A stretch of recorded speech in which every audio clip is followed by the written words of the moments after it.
Hey y'all, I'm Courtney. And I'm Sarah. And this is Bodice Siblings, the podcast where we read all the books we used to steal off our grandmother's nightstands. And then we drink about it. On this episode, we read Heat Wave by Barbara Delinsky. There is nothing in here that will upset anybody. No, this is a perfectly benign little beta book. Well, okay, there is a sex scene that includes the word womb in it, which I find extraordinarily off-putting, but you know. Yeah. If you're not into womb care, you know, but other than that, what I did there. Hey y'all. So we're late. Per usual, but if you listen to this podcast with any kind of regularity, we're always late. You know you don't listen to it with any kind of regularity. We're sort of like your ex's ex-girlfriend that way. We're always late and always irregular. You don't know what's going on, but so it's perimenopause, the podcast. Yes, exactly. But yeah, we are back and we are enjoying some not heat wave weather here in South Carolina. I mean, it's not cold by any means. It's not fall. I can't put on my basic bitch uniform. And I don't know. The bad bitches were wearing their boots last week. I know, but it was great. They seem sweaty, but like they look fly. Yes, but we are here to talk about Heat Wave by Barbara Delinsky. So this is another one of those 5 Hearts from Romantic Times books. And you know what? The bitch doesn't miss. She does not miss. I tell you what, like, I thought that this book was going to be dumb as hell. Okay, I judged it by the cover, and I loved it. I loved it so much. And I also thought that Barbara Delinsky was one of those Meemaw writers. And no, they fuck all the time in this book. The cover is amazing because it is so Adrienne Barbeau hair. Like, this woman's hair is bananas. And she's wearing, we might as well talk about the cover now. She's wearing, like, that polyester lace slip nightie kind of business. The Hamrick special. The Hamrick with the brown sign of the sewing machine. Where it smells a little bit like it's got that musty smell. You know, when you walk in a Hamrick's, I tried to explain this my first day at work, so I think they don't know who I am, is Hamrick's has a smell, and unless you have a Hamrick's, you can't really describe the smell, but that musty... Does anybody have a Hamrick's anymore, Courtney? There's still one here. Is there? Do you get your slips there? One of my coworkers shops exclusively at Hamrick's still. And it's really sweet. And I can say that because she's never going to listen to this or know about it. Well, maybe she won't know who she is. I mean, who else shops at Hamrick's? They're all dead. We all used to. I know. Anyway. Anyway, Hamrick's, the brown sign with a sewing machine in the corner. Yeah. Hamrick's. But yeah, it's one of those lacy numbers. So it looks like so uncomfortable. Yeah, and they're just like, they're sweating at each other and they're, clinching. And yeah, it does not look like something that you're going to really love reading. But it is great. I really enjoyed it, and I would like to read more Barbara Delinsky. Why don't you tell us some more about Barbara Delinsky? So Barbara, or Babs as I'm going to call her. Babs! Barbara Delinsky was born in 1945 as Barbara Ruth Greenberg. She is from Boston. She also writes under the pen names Bonnie Drake and Billy Douglas. She went to Tufts University, got a BA in psychology, and then she got her MA in sociology from Boston College. She married a law student when she was very young, the first years of their marriage, She had a kid, did that whole job. She took a part-time job as a photographer and a reporter for the Belmont Herald, and she, did volunteer work, etc. And in 1980, after having twins, she read an article about 3 female writers and decided to put her imagination on paper. After 3 months of researching, plotting, and writing, she sold her first book and began publishing for Dell. And she was doing things under the Candlelight Ecstasy Company. And also for Silhouette. And also, Harlequin. Now, she uses her married name, Barbara Delinsky, and her novels, again, under the pseudonyms. Since then, over 30 million copies of her books are in print and have been published in 25 languages. One of her novels, A Woman's Place, was made into a Lifetime movie starring Lorraine Bracco. Oh. Yes. She also has branched out into nonfiction, writing about breast cancer because she is a breast cancer survivor. And she lives in Newton, Massachusetts. Oh, so she is still alive? Yes. Okay. Her first book was called The Passionate Touch. It was written in 1981. She also has one called, amazingly, The Silver Fox. Did she come up with the term? Who knows? Amber Enchantment, Search for a New Dawn, Nightly Love, Bronze Mystique, Fingerprints, Secret of the Stone. I've just been searching for the back cover copy and found this like completely ridiculous cover that was just like flowers, but the flowers are very heat wavy. It's very funny because the book is actually in this house, but nobody's going to go downstairs and look for it. No. So, the stairs are insurmountable. No, insurmountable. We're both in, again, perimenopause. You can't go downstairs anymore. So, heat wave. A heat wave hangs over the city. Caroline Cooper is hot, and after dealing with other people's crises all day, she is frustrated. But throwing open her windows to catch the night breeze does little to solve her problems. Directly across the courtyard, a man is sitting, as scantily clad as she, who inspires steamy and unsettling thoughts. Driven onto his fire escape by the sweltering heat, lawyer Brendan Carr is weaving fantasies, too, around gorgeous Caroline. Thinking about how her perm solution smells. Fantasies that continue to build as they watch each other night after burning night. Will Caroline and Brendan dare cross the dangerous line between fantasy and reality? So this book, like the physical objects of this book, is promising you horniness. Like it is like, yeah, it is advertising fucking. It is like picking up like a. If it's very sweltery, it's very kind of got that like Secrets of a Summer Night feel, you know, everything's steamy and sweaty. And, you know, when I was young, before perimenopause, now when I hear steamy and sweaty, I just think about the leg sweats I get at night. And this, I was like, ooh, you know. Oh, our underboob is really dripping here. You guys came for this, didn't you? You're like, I don't want to hear these two old broads bitch about this. But yeah, so it's set in Washington, D.C., yeah, she's surprised to find out that Georgetown is warm in the summer.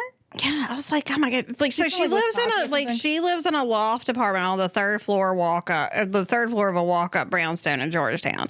So you're doing all right, yeah. And so her apartment's great, minus not having an air conditioning, which I don't like. I was like, you live in the swamp, yes, like, ma'am. And the thing is, she doesn't want to put up any curtains because, like, of the natural light and shit. Well, you know that natural light is also heat, bitch.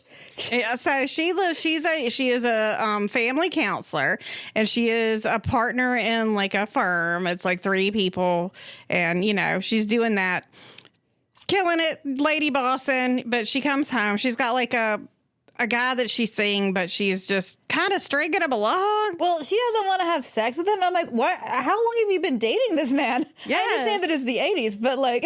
She's like not in at all, but she's like, I don't want to break up with him because he's got a really hard contract or something. Yeah, like the problem that these two people have is actually that they're just too nice, because it turns out that he also has the same problem. Yes. He's also got a woman that he doesn't know how to say, like, I don't really want to date you, but he just keeps on, how do you keep dating somebody?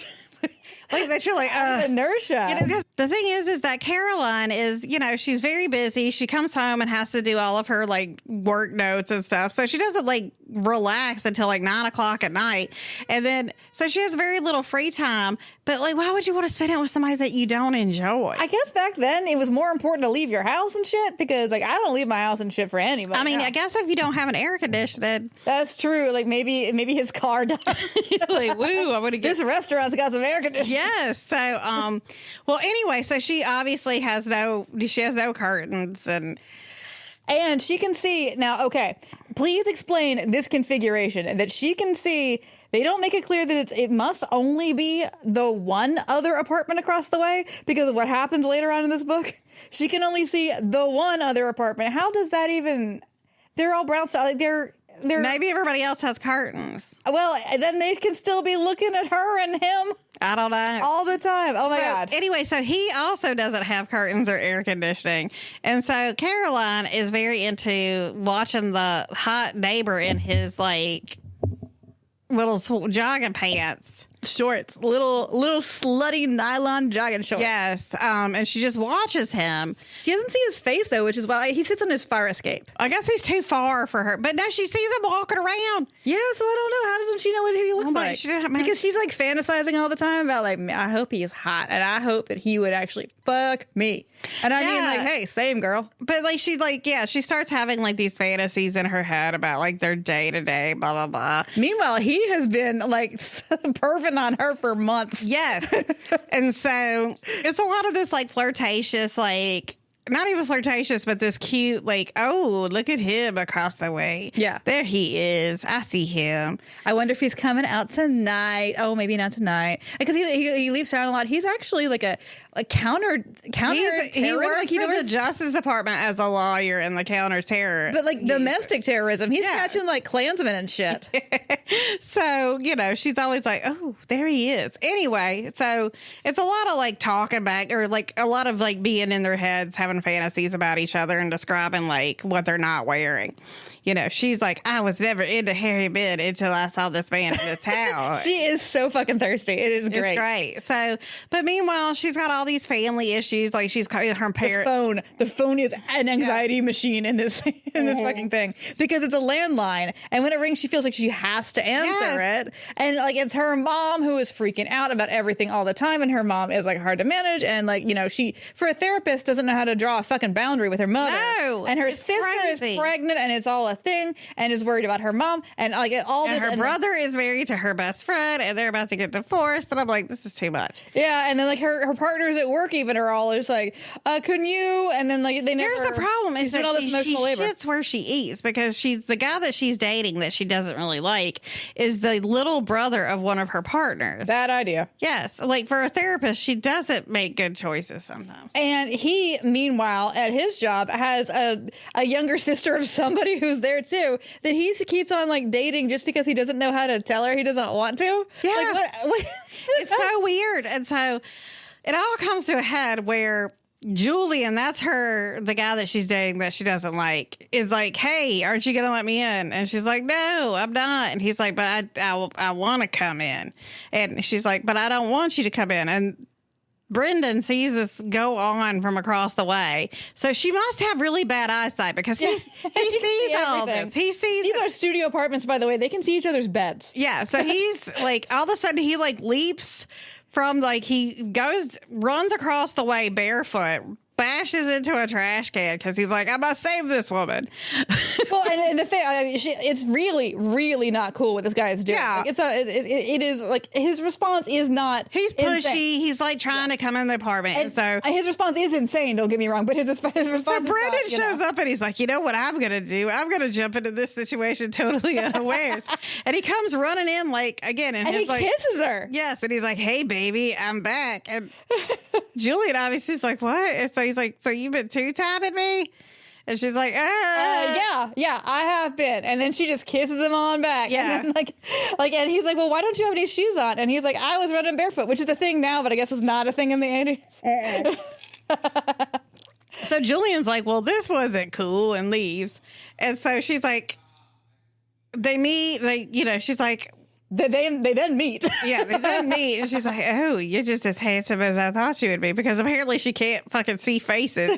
She's got face. Like, this man was able to see with his eagle eyes this whole shit play out. Like, he saw like a struggle happening. But like, she can't see his face. Well, luckily he's hot. Yeah. And so he's like, look, let's date. We're going to get to know each other, but first we're going to bang it out on this rug. We're going to do it on the rug. These people do not have curtains. Well, they're going to do it on the rug in the hot ass wet, and so they do it. And she's like, this is the wonderful thing. And so like they spend the whole day getting to know each other. And he's like, you know what we should do? One is date. And then in her like whole fantasy brain, she had made up this like, let's go to Maine. Mm-hmm. And he's like, we should go to Maine. And she's like, oh my God, I made that up in my brain about Meanwhile, you. she's having to talk to her mom and her sister and all these things. And he's like, do you have to answer? Like, I'm like, you know. So one of these times, I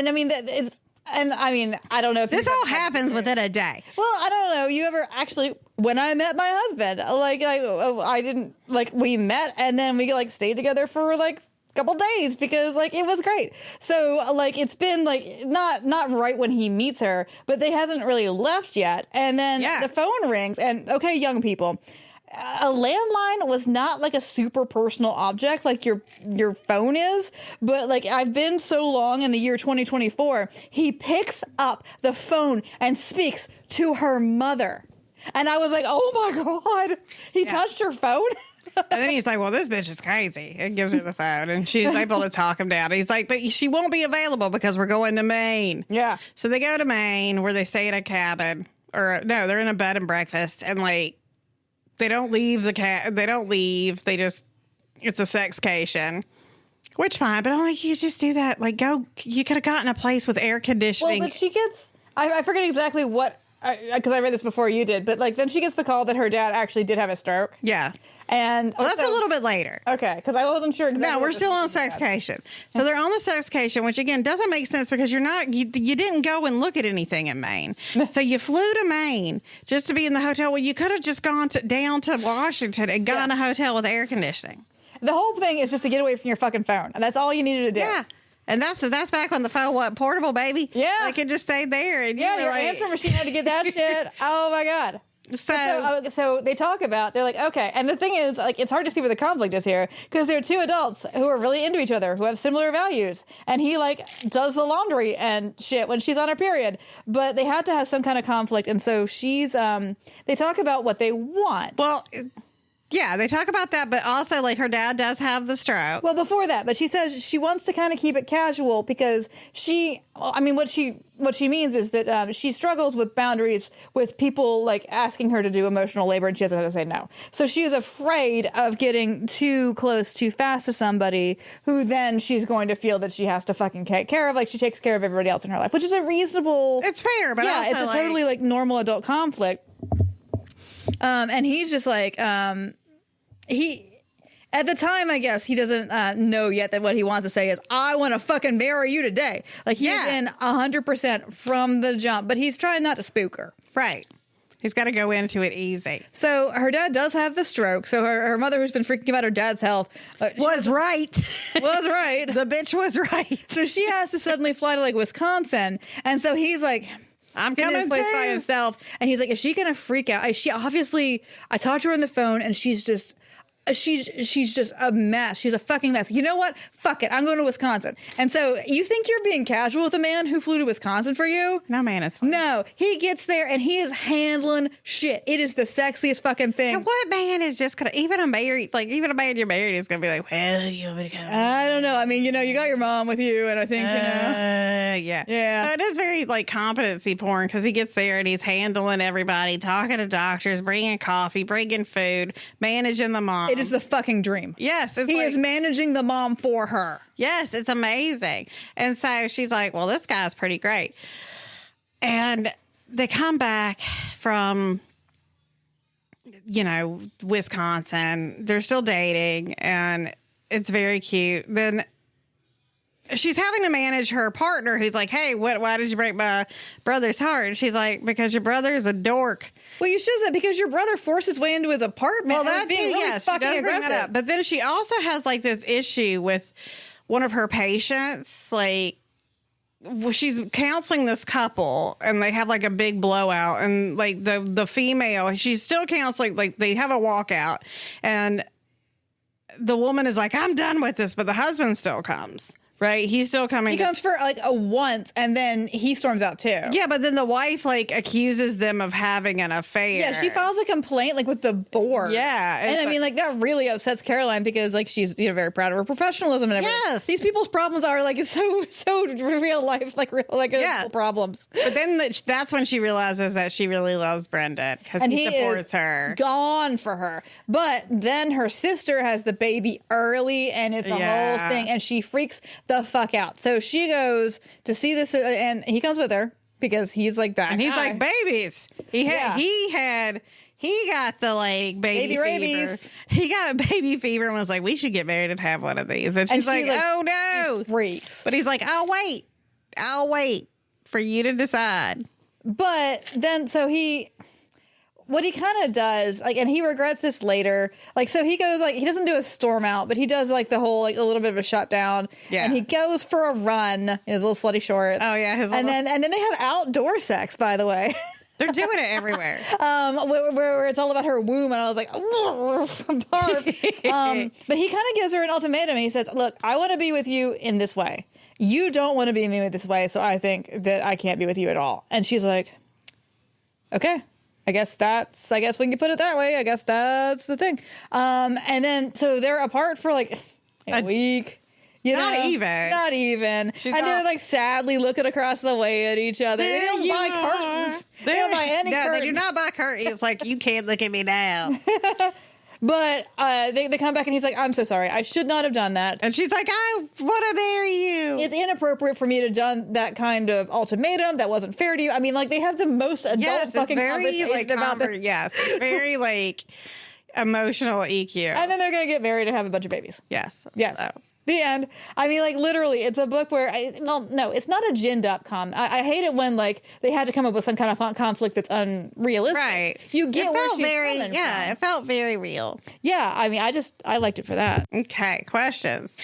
Big dick energy or big dick? Oh my God, this guy has the biggest dick energy. He's great. And you can see it through the... Yeah, I mean, we obviously see it when he's walking around with tiny shorts. But yeah, he's great. He's so, like, emotionally competent. He's like, there's nothing really bad about him. No, not at all. I mean, okay, his idea of how you fix things if you see something kind of like worrying going on at your neighbor's house. If he just runs in and plants one on her. He does not. This is like ascribed to see something, say something. He's like see something and storm in and land one on somebody. Yeah. That's his full tongue. All right, full tongue. That's how he does it. If he sees a terrorist, that terrorist that's how he getting finger bagged. All right. Would you talk shit with her about the heroin? She was great too. Yeah, everybody, like, she's great. She's got, like, you know, a job. She's watching the Cosby Show. She talks about the, like, because he doesn't have a TV. That you know what? That is the one thing. He doesn't need a TV because he's got 24/7 porn across the way. These are studio apartments that they don't have. I will say, because she was like, the Cosby Show, and he's like, what's that? And I'm like, oh, come on. Sir, you are a person that exists, and you work in a bureaucratic office. You gonna tell me the water cooler's not about what happened in the Cosby Show? Yes, and she's like, I love the Cosby Show because it's about a doctor and a liar, like blah blah blah. And he's like, oh, that's interesting. Like, there's a lot of Cosby Show, like talking about Rudy and her Zerberts, and I was like, yeah, they do talk about Rudy and her Zerberts. All right, so Bechtel to bitch. There's a lot of great women characters in this. I mean, mostly in her family. Okay, like, again, the phone is an anxiety machine. Yes. But in this kind of realistic way, like, her mom drives me fucking banana pants. But in a way, I know mine is actually different. She drives me crazy in a different way. Right. But, like, I know many, many, many women who have a mother exactly fucking like that. Right. She talks to her sister. She talks to, like, her best friend, who's her brother's wife. And like, they talk in these, like, ways that are, like, realistic about their relationship. Yeah, it's great. It's fantastic. I love it. Okay, when it comes to consent, is this book more Robin Thicke or Marvin Gaye? Well, I mean, except for the original, like, Lay One on Her, it's extraordinarily consensual. And they are so comfortable in their own sexuality. Like, she just walking around, I mean, okay, the curtains are an issue, but she's walking around naked. And he's like, I love how confident you are. And she's like, well, thank you. I don't see sex as anything to be ashamed of. And he's like, me neither. Let's do some more of it. You know? They are. Yeah, she is. Yeah, they are very happy. There's almost nothing to talk about in this book because it's so great. Okay, how badly are you judging your mom off reading this book? I'd be so proud of my mama for reading that book. Oh, she would have had this one. This would have been one in her wheelhouse. Would Florida ban it? And they're all white people. They are, however, government. He is at least a government employee and at the Justice Department, so I assume Florida would want to take him out and shoot him. I don't know, or promote him. He's probably a Republican. He probably voted for Reagan. Yeah, but he's also prosecuting domestic terrorism, Courtney. Fair enough. He is catching all the Proud Boys. I don't think they're big fans of this guy. That is true. But yeah, I mean, it's very heteronormative, very white, very, you know. Yeah. But it's a very small book, and it's a very small, like, it's a small in where it exists. Like, it's really about these two people. Well, they do think that the Cosbys are very nice people. Yeah, they do like the Cosbys. Yeah. You're not leaving the house looking like that. It's got to be the running shorts, man. Yes, he's like, you don't get a lot of her little outfit. No, you usually do in these 80s books because but he's dressed like Jean-Claude Van Damme in that, like, dancing video, you know? Like, he's got on the spandexy, like, little, or like those little, like the little silky ones, like those super short ones. Yes. Yeah. Where if you're not careful, it's like a big old Great Dane who hasn't been fixed, just walking around. Yeah. He's running around in those the whole time. Would your 12-year-old self have dog-eared any pages? I did not think this book was going to be fucking. I thought it was going to be like very, yeah. Yeah, but okay, so it was 80s language. Oh, yeah, speaking of. Yeah, I got a good one. I got a good Purple Prose Award one. But like, no, they are doing it. Like, they are fucking all the time. No, this one's great because it's hot until it's not hot. Like, it's completely hot until there's a phrase, and you'll know. Yeah, I know. She could smile at the familiarity of the small sound he made, a cross between a groan, a growl, and a sigh, when she slid her hands through his open fly and touched him there in a very special way. There's one part where he's like, wow, you're really good at handies. He's like, I'm really surprised that you got a confident wrist. And I was like, whoa. And she's like, yeah, I done a lot of fucking practice. You ready? Let's go. It was crazy. It was the best. So it was a strange mix of that. So like that sentence is a perfect explanation of the sex in this book, because it's like, this is kind of hot. And then it'd be like, touched him in a special way. Like, oh my God, is that how a baby is born? Yeah. like what are you doing? What are you doing? What's happening? Just grab his dick. I mean, I guess like you couldn't really say that in the 80s. Like people weren't really talking about a dick grab. They were doing the same thing, like, velvet over steel and shit. Yeah. I mean, I don't mind a velvet over steel kind of business. Yeah. What pairs nicely with a dumpster fire? Oh God, what do you drink when it's fucking hot? Margaritas? Okay, part of her fantasy was about him was that he would, when he come home, he'd always have a single beer. And she says in it, when she's like fantasizing about him, she's like, it's a light beer, because this book does have a little bit of weird weighty stuff. A little bit, yeah. Like, it's a smidge, but she's like, it's a light beer because he's like 30. He's in his late 30s because she likes him older because she wants a man that's been around. She's like, but he's worried about, he's health conscious, but he doesn't want a beer belly. So he has a single. And then you find out that they talk about beers in these 80s books is hilarious. She finds out he has like a single Miller Lite every night. Like, oh yeah. And it's like I could see that can. I'm like, oh my God. So a Miller Lite. I guess it would be a single Miller Lite. One single Miller There Lite. is some really 80s stuff in this. Like, she's very concerned that like he needs to be a little bit older than her. Yes. And she's really worried, like, what if he's not? She is 31, so she's grown. But yeah, she wants him to be like at least like, she's like, he must be at least 8 years older. So if he like loped into her apartment in his, again, slutty little running shorts and laid one on her in front of this guy, and then he said, I'm 28, would she have been like, get the fuck out of here? Probably. Yeah, probably. Yeah. And he talks a lot about how she's very trim, and I mean, like, so yeah, it's got some of that, but it does not have, it's not scruples, okay? No, it's not like that. It's just like that, but it's the offhand comment every now and then. So should a human being in the year 2024 read this book? Yes, it's a delight. It is. Yeah, you'll read it in like a day. It's very sweet. It will put a smile on your face. It's nice because it's a very normal romance story. Like there's no swashbuckling, there's no like intrigue. It's just like two people fall in love. And when they have the third act breakup, I feel two kind of ways about some kinds of third act breakups. This one feels organic mostly. I mean, obviously they had to do something, but it's very smooth sailing. And it's two people with jobs who are like normal people. Like nobody has like fake amnesia. Nobody has like a face switch.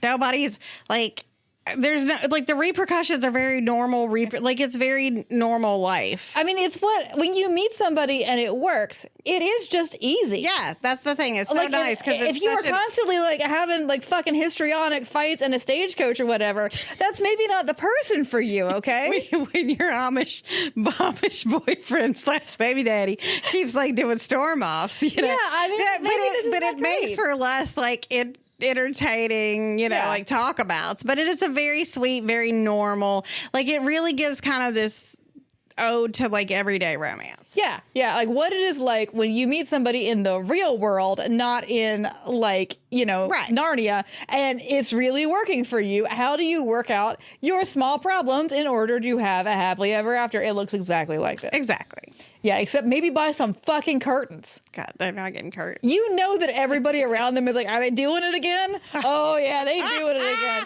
They ordered Chinese? Yeah, but they ain't eating that Chinese for a while. They did get some Chinese. There was some Chinese food. Yeah, they ate like food like in normal ways, too. Yeah, it was like she's like eating and talking. I was like, hey. Yeah. No, I really enjoyed this. Like, yet another one of these 5 hearts that I thought was just really outstanding. 5 out of 5 hearts. 5 out of 5 hearts, man. That Helfer lady knew what the fuck she's talking about. She did. So this has been Bodice Tipplers. We're Sarah and Courtney. You can follow us at bodicetipplers.com. Throw money at our Patreon. Do what you want. Bodice Tipplers is part of the Frolic Network. Find more podcasts you'll love at frolic.media/podcasts.